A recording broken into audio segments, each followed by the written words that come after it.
morning.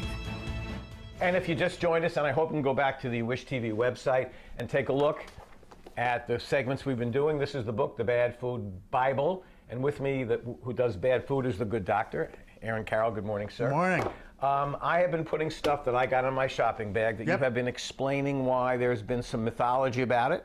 You're not advocating people go nuts, but no. Don't be scared of your food. No, I had both these things. Well, not the ginger ale, but I've had both diet soda and steak earlier this week. Okay, I went shopping this morning, as I told people.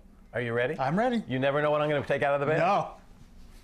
Coffee. Oh, God. Oh, God. Coffee is like, this one is even... It changes every day. Not like that, but, well, except that I would say, like, this one more than any of the other foods I discuss in the book, almost all of the evidence is utterly positive. I mean, I almost don't even have to hedge with coffee. Yeah. It's fine, it's great. Go ahead. Yeah. And it's positive, too, not just negative. Just no positives. And I mean, truly, if there was as much positive data about any drug or supplement that you could take as there is coffee, we would be putting it in everything. I mean, even up to 6-7 cups a day, still positive effects with respect to cancer, with respect to heart disease, with respect to neurologic disease, with respect to liver disease, with respect to diabetes. I mean, almost across the board, all the data shows that people who drink coffee tend to do better than people who do not. Even in some randomized controlled trials, there have been some evidence that coffee is actually beneficial. So the idea that people view this as a vice or something that they need to limit or something they need to stop drinking, I don't understand that at all. You said earlier when we talked that there are some people, researchers, doctors, whatever,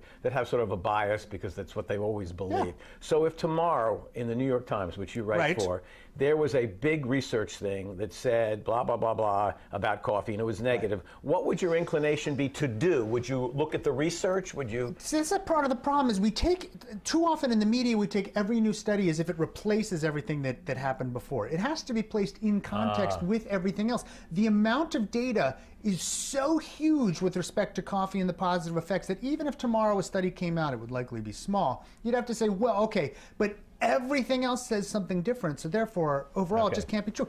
Plus, there's so much data already showing it's positive, it's very hard for me to imagine they could do a study replicating that work that would be negative. It just wouldn't make sense. My lunch is getting bigger? Yes. That completes today, but we're going to talk to Dr. Carroll more because I've still got an entire shopping bag filled with food. So we'll see you tomorrow.